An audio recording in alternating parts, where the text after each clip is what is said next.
New player looking to get a head start? Are you a Saitama spammer that's getting destroyed? Maybe you bought a Game Pass and don't know how to use it. I'm here to show you some stuff about fighting in Saitama Battleground. I'll go through basic movement, the Saitama moveset, and the Garou moveset, which will soon be free, by the way. I know you all have the attention span of a goldfish, but if you want to succeed in this game, keep watching. Let's start with basic movement.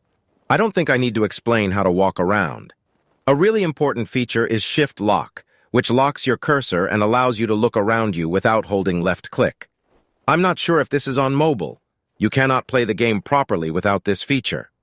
Press Escape and go to Settings to turn Shift Lock on. It's activated by simply pressing Shift. You will want to enable these two features with the Settings cog at the top left of the screen. Auto Moves makes it so you only have to press the Move key once instead of having to equip then click. Reduced Screen Shake really helps with all of the table flip spammers throwing you off. Dashing is really important. It's used by pressing Q.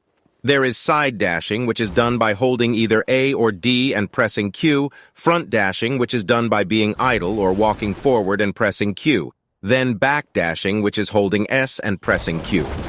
The front dash is the only dash that has a one-hit stun attack. It's incredibly useful as a combo starter and combo extender. A common mistake I see way too much is that people use the front dash without thinking. You cannot just dash at the opponent whenever you want. If you do that, they will probably easily block and counter every time.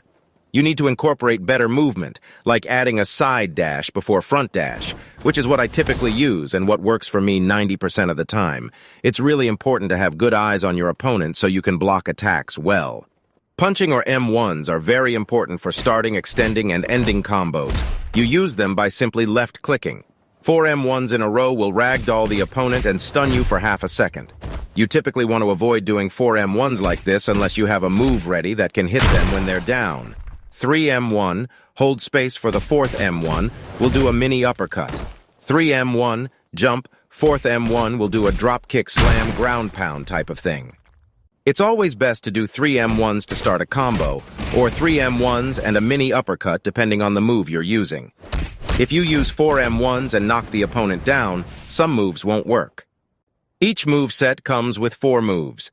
These may differ in many ways. If you have auto use enabled, you use moves by pressing 1, 2, 3, and 4. Each moveset will also have an ultimate move, or multiple ultimate moves. You can see when your ultimate move is ready to be used by looking at the red bar above your moves. When this is filled up, you can press G to activate it. You can change your moveset by going to the top left of the screen.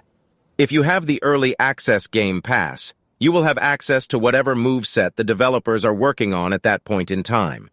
The Garou moveset is currently still being finished. Let's look at Saitama's moveset first. The first move, Normal Punch, has 2 uses. From afar, it does small knockback and damage.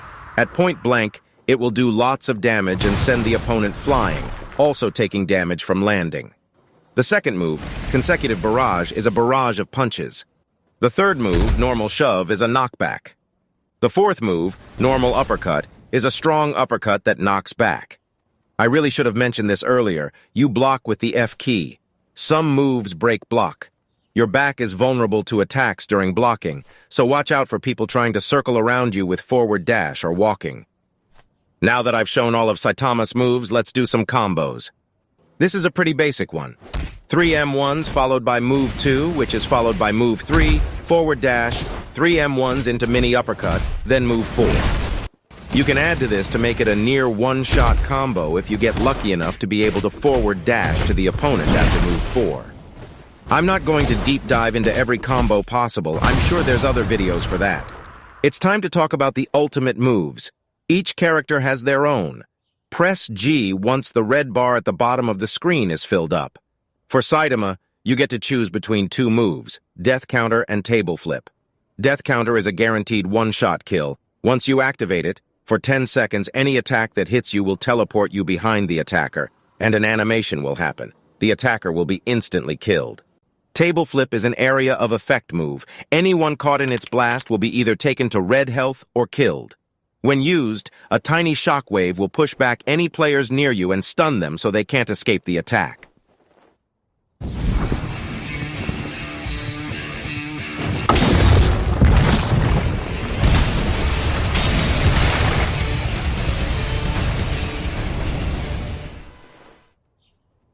That's pretty much all for Saitama. All of what I just showed is subject to change in the future, but most of what was said should still be accurate. Now it's time for Garou. Garou's moveset is called Hero Hunter. It has 4 moves, just like Saitama, but only one ultimate move. The first move, Flowing Water, is multiple hits followed up by a knockback. The second move, Lethal Whirlwind Stream, is a move that drags the opponent across the ground and slams them. The third move is Hunter's Grasp, a move that stomps the ground to trip the opponent, grab them, and throw them. The fourth move is Praise Peril, a counter move that when used right before getting hit by any attack, will counter with its own attack. Let's look at a combo. First, you want to land 3 punches, mini uppercut into move 1, side dash into move 3, forward dash, 3 punches into mini uppercut into move 2.